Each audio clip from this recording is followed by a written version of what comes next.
Okay, come in. Game here. This is day 2, 11 Days of Remembrance. Alright, let's read chapter 2, shall we? Flying Circus over Pacific. Dick Bong and Tom Lynch team up in their P-38 to terrorize the Japanese Air Force. January 1944 was something of a dividing point in the progress of World War II Allied air operations in Europe. The U.S. 8th Air Force was mounting its strategic bombing campaign against Germany offensively, and faltering Luftwaffe was about to receive crushing blows.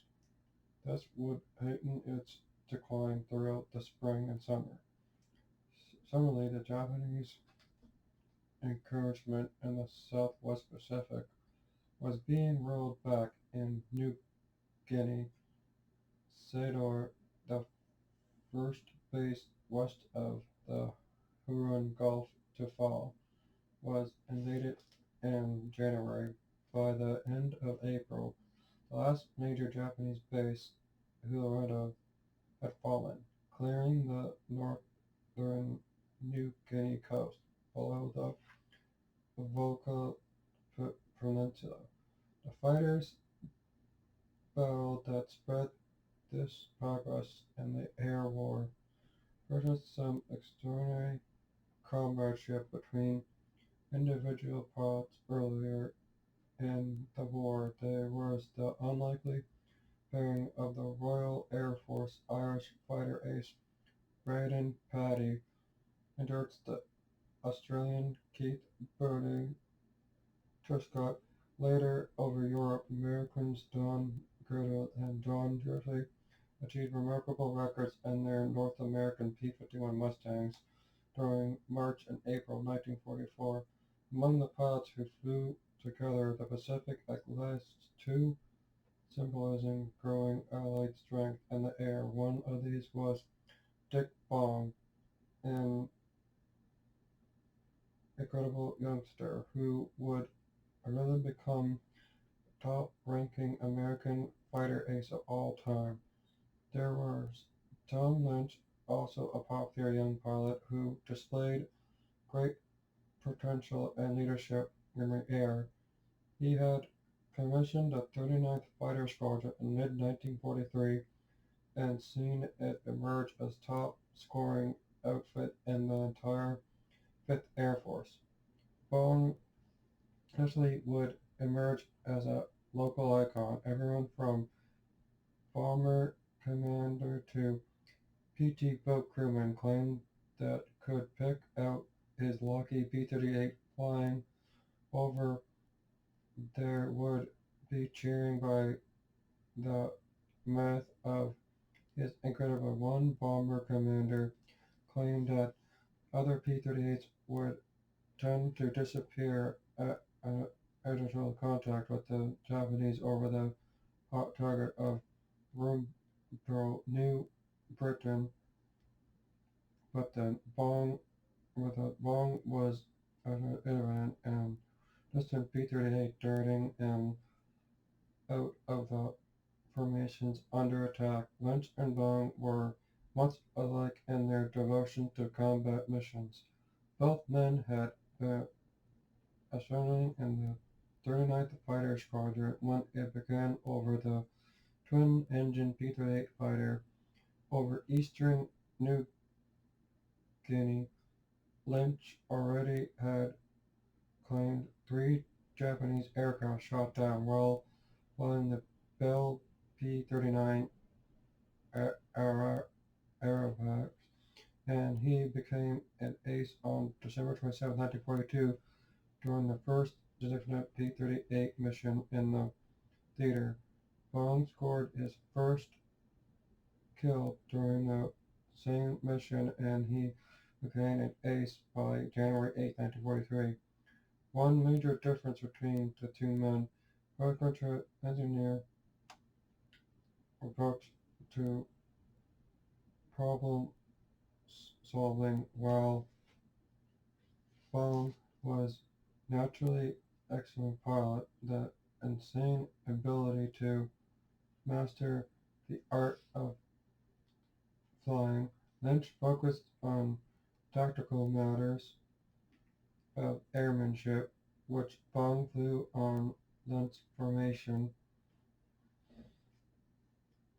He took Lynch after mission Cookers to hire most of the 39th Squadron pilots who flew with Lynch accepted him as their summit mentor. He understood the science of air flying and methodically passed it on to its principles to his squadron mates. Bong not only accepted Lynch's schedule, he also came to consider him his closest friend.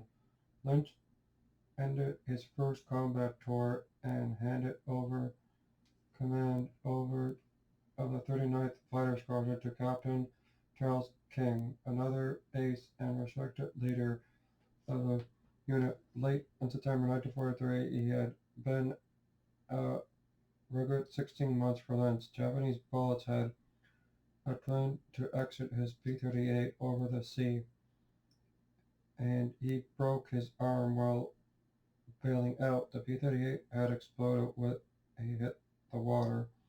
Lynch had been picked up by a native boat soon afterwards. He had neglected to inflate his brand new life vest, choosing to swim to the boat with the broken arm because the stories of sharks he heard.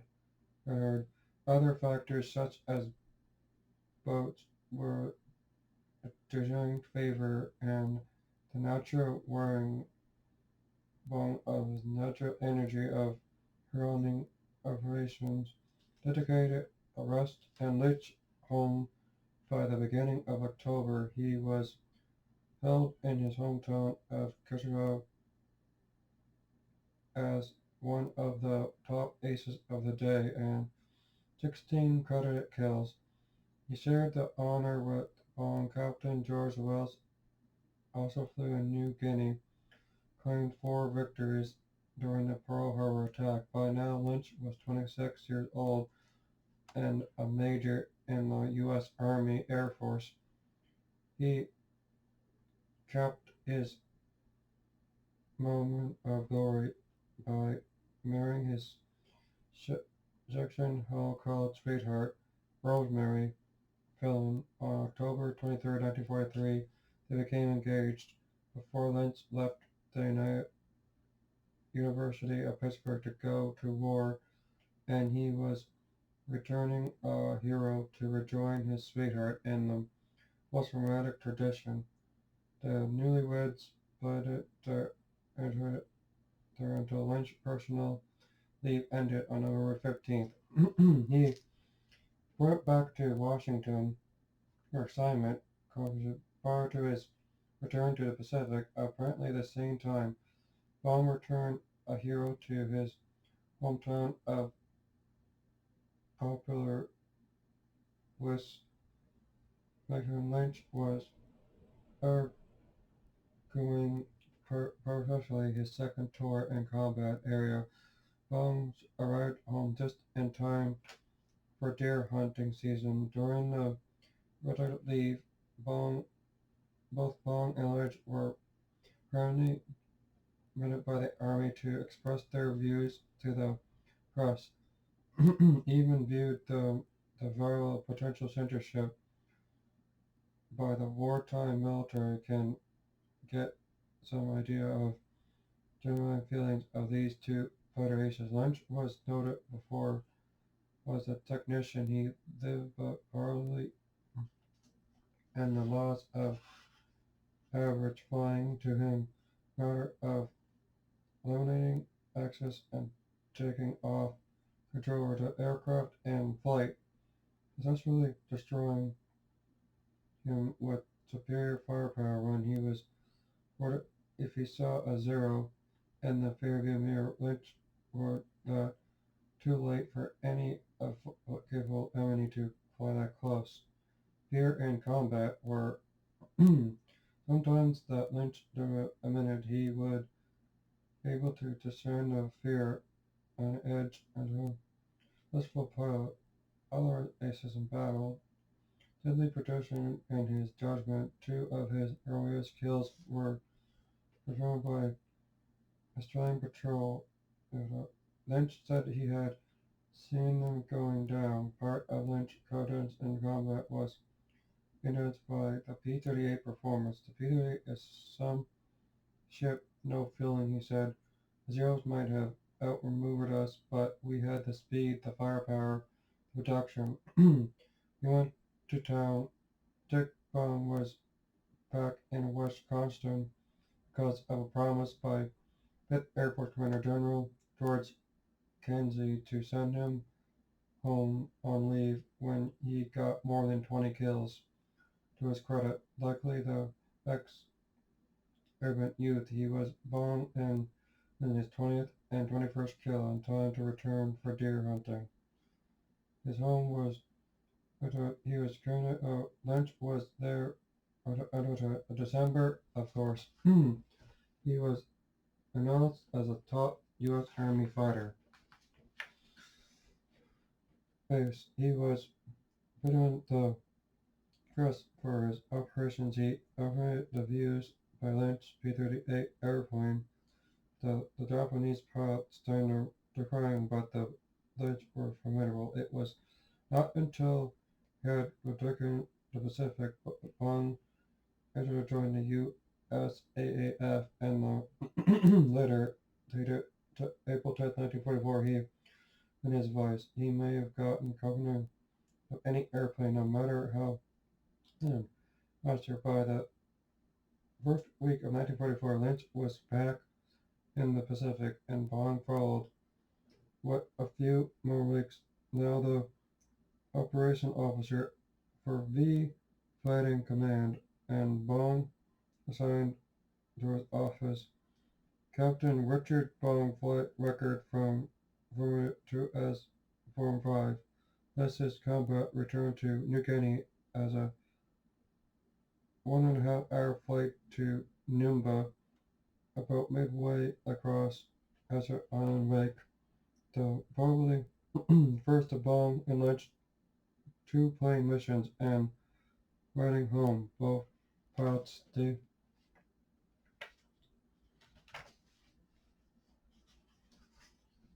dismissed the danger of missions as likely having fun without risking our necks. Soon the flight became known as the Flying Circus Party because Bond and Lynch would tag along any unit for mention that was to see action. Young P-38 pilots would feel a bit more secure with their talent and had hitched into and would expect to witness quite a show if enemy aircraft were encountered. Another reason for the heroism was because of their vessel duties and assignments. The two pilots had their pick of new camouflage P-38J-15LO models coming into their theater in January.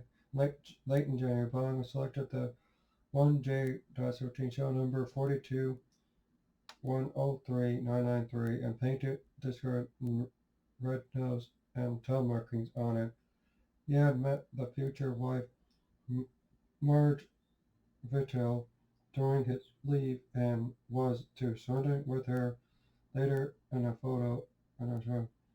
The P-38 13 number 12 was real combat. The two pilots together was fighter at 2 p.m. from now on. The pilot local hit target 8 engine, 6 single engine fires second off range. The P-38s came down. Bone witness flag straight forward. 5th Air Force was boosted in morale that flying combat of her machine. It was Bond's turn to perform the next pair. A major air race having caving New Ireland off the morning of February 14th, 1944. Every rebel fighter was needed to escort a mixed force of combined B-24 Liberators, North American B-25 Mitchells, and Douglas A-20 Havoc light bombers bomb and Lynch into the air by 7:30 a.m. There was no interception over Kerry Harbor itself, though flying circuits had contacted each other. A-20's anti-aircraft guns fired 26 against the B-25s and A-20s after the last American raider cleared the harbor. Bond and Lynch left home, approximately 10 miles off the coast of Cape Hatteras, and the Kawasaki Ki-61 fighter pilot nose Tony. November 28th at 4:30 or 4:30 p.m. at 9,000 feet. It took Lynch like a Mitsubishi G4M Betty in the transport mode with all guns removed, taxied to a stop. Lynch made the first attack between 60 and 70 people were gathered to make the plane scatter like ants. The only visible result of Lynch's pass was to make the people in the open take cover, but Bond was behind the transport's propellers and had ceased turning over when the bullets from Bond's P-38 rippled into the wings, causing erupt flames as they returned. On March 3rd, 1944, Lynch, by then open Lieutenant Colonel, scored his 19th victory. Bond was still the top U.S. Army pilot with 24 public relationships for a score of 26 aerial victories, a score that he in fact never claimed but was actually converted into ones. By the beginning of 1944, two U.S. Marine pilots, Gregory and Royal and Joe Foss, had been created with scores equal to Rickenbacker record, but no one had officially broken it. American fighter pilot in Europe was credited with as many as 20 air victories and publicly regarded the Madras as having up the conversations in the Pacific. That was either Bond or Lynch's 35th 1944 somewhat P-38 Thunderbolt record, claiming the P-38 as well as some combat mission for Bond and Lynch records. Again, on the other hand, neither convinced the prospector and the recipient that average did not favor long careers in combat. Even the bravest of pilots welcomed the order that finally sent him home. On March 3rd, 1945, Lynch reported over the radio that he had Bond recruited 4 more Japanese aircraft with Lynch pilot boss General Paul Squeeze returned against the kills, and then mentioned in an offer anticlimactic way that they had just been promoted to lieutenant colonel. March 5th, 1944 was a busy day for Japanese Army Air Force fighter regiments around the Wake area. 9 Nakajima Ki-43 Oscar fighters of the 7th Sinai fighter were sent as the Oscars of the 23rd Pacific Sector. Most of the fighters were running low of fuel when Vice Commander Warrant Officer Murtaugh had found the fuel remained with him on patrol. Meanwhile, the fighter circus had taken off from Nebra with Lynch fighting sweep to Tete. 2 P-38s had thoroughly hovered at 17,000 feet when they noticed 3 Oscars flying the direction of the aircraft, which were Japanese and Americans. For seeing Lynch and the other 6 Oscars, other 6 Oscar out to the 3,000 feet, and the plane burst into flames. At once, Bond witnessed it crashing into the water. Bond had a terrible day. He missed Oscar and sprayed bullets into Minotaur's fighters with effect. The combat report cited that he fell one Oscar below the clouds.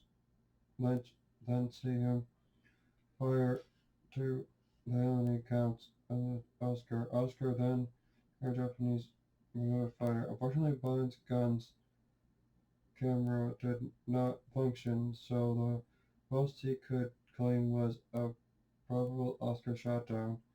The Japanese account mentioned is made of Madrota, which may have crossed, landed, and returned by foot.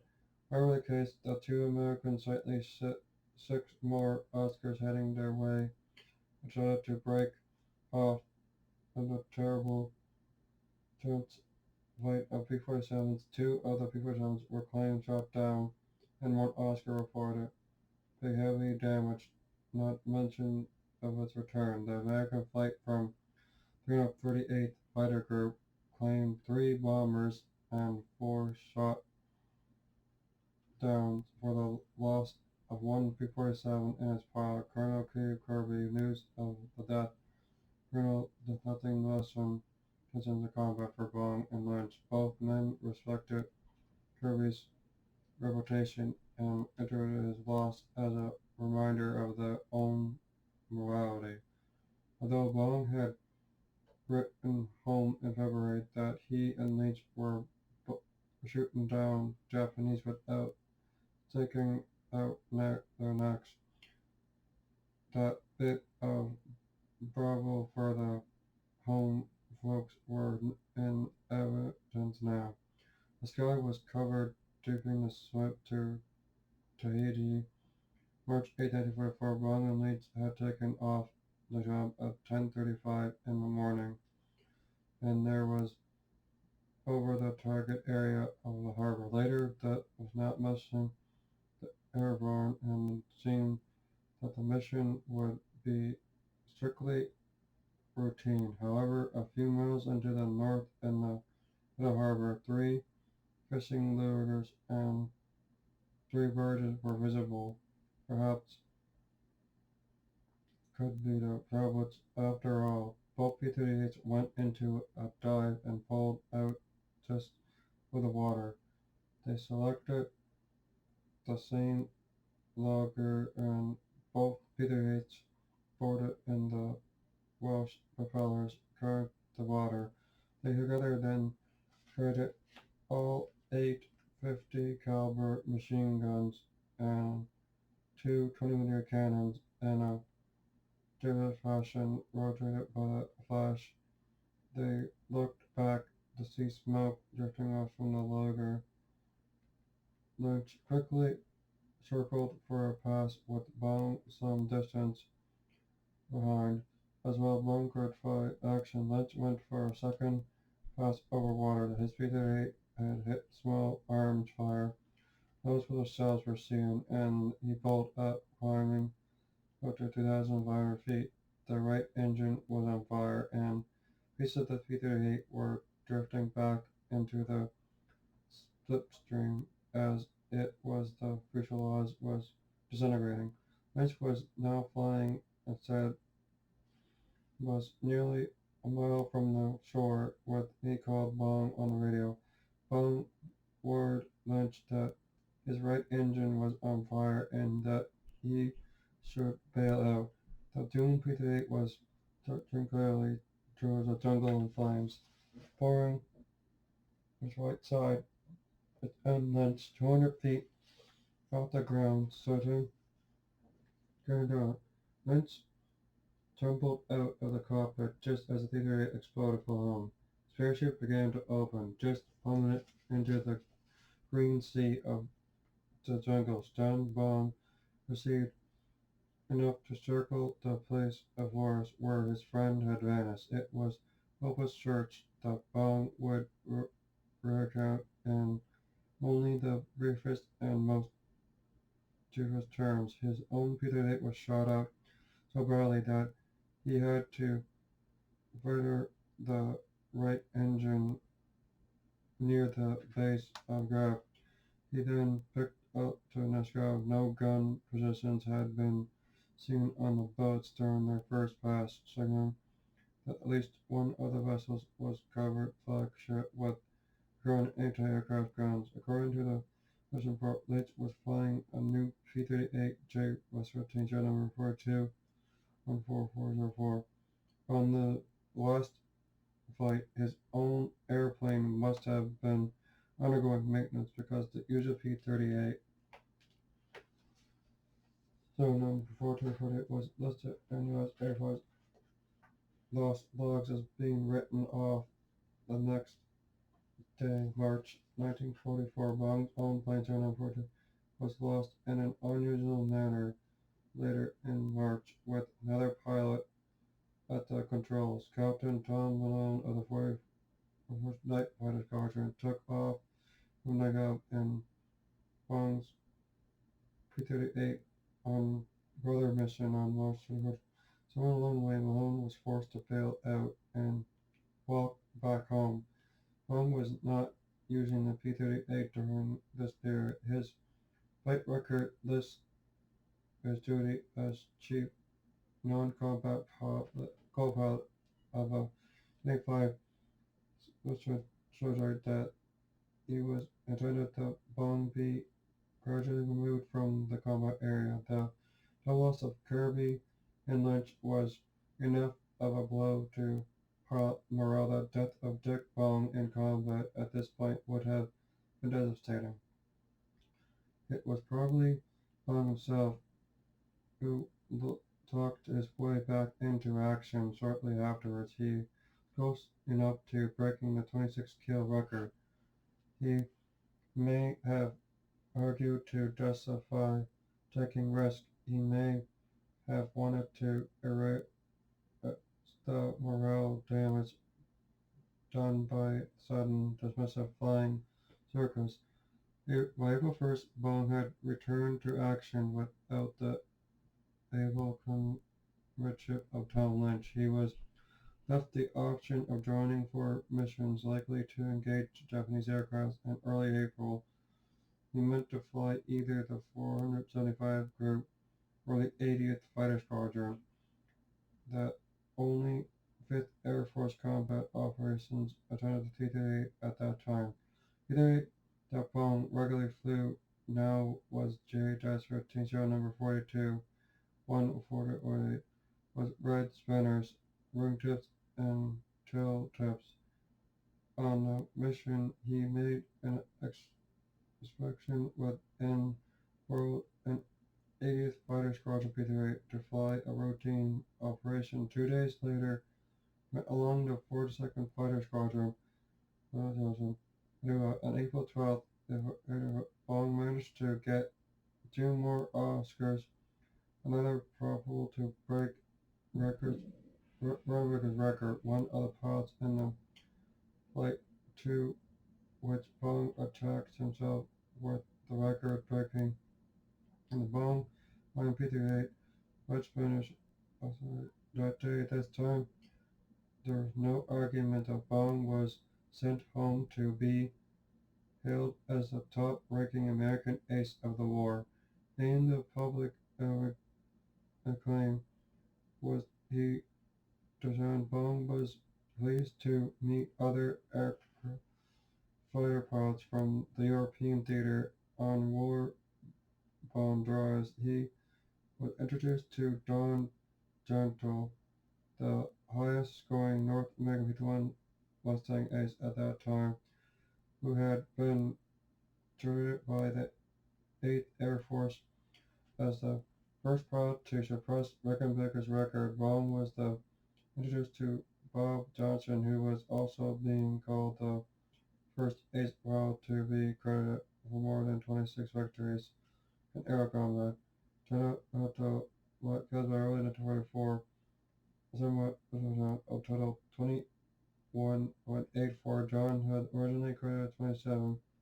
By early May 1944, some enthusiast public regulations officers in Europe got Johnson's victory list and found that a German with ME-110 claimed as possibly Johnson on November 24 could be intercepted the current kill that would have Johnson's 26 aerial kills by April 13th. Very close to the day that Bong's his 27th and a grand total of 28 aerial victories. They had the 5th Air Force had been Dwayne Air Force go to the morale probably had been committed time deadly arrested for a driver from the Allied Tactical Air Unit to explore the waters of Territory Bay, where Bong had claimed his possible Oscar. A Japanese fighter with damage similar to the described in Bong's report. It's found that the order was issued to credit Bong's for his 28th kill. It could have mattered less to either Bong or Johnson, who enjoyed each other company. The Flanders War Rally Tour. Bong was promoted to Major as of the final combat of April 12th. Somehow he managed to get himself back into the Southwest Pacific in time for the invasion of the Philippines. He scored 12 more victories to earn the Medal of Honor. Oddly enough, Bong died in much the same way Lynch. The jet fighter Bong was testing on August 6, 1945, leaned out on takeoff, too low for him to survive the bailout attempt. That's the end of chapter 2. I'd like to say thank you to the veterans who fought for us to be free and so that we didn't have to fight. So thank you. And if you see a veteran that looks sad, buy them a tea or coffee and they just might want to talk to someone. I'll read chapter 3 tomorrow. This concludes day 2 of 11 Days of Remembrance.